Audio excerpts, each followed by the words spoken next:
করিমের জীবনটা যেন সবসময় হতাশার অন্ধকারে ঢাকা ছিল।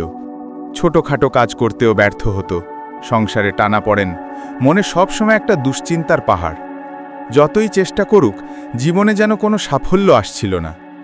একদিন রাতে মন ভেঙে গিয়ে করিম গ্রামের মসজিদের ইমামের কাছে গেল।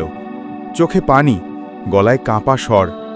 করিম বলল, হুজুর, আমি যত চেষ্টা করি কিছুই হয় না, মনটা শান্তি পায় না, সবসময় দুঃখ লেগে থাকে, আমি কি করব?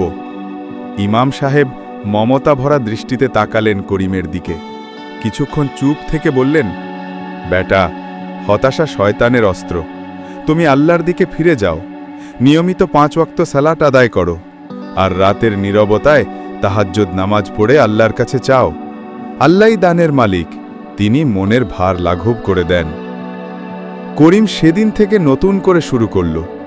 ফজরের আগে উঠে অজু করত, অশ্রুসিক্ত চোখে সিজদায় পড়ে বলতো, হে আল্লাহ, আমার মন শান্তি দাও, আমার দুঃখ দূর করো, আমাকে হালাল রিজিক দাও। দিন যেতে থাকল।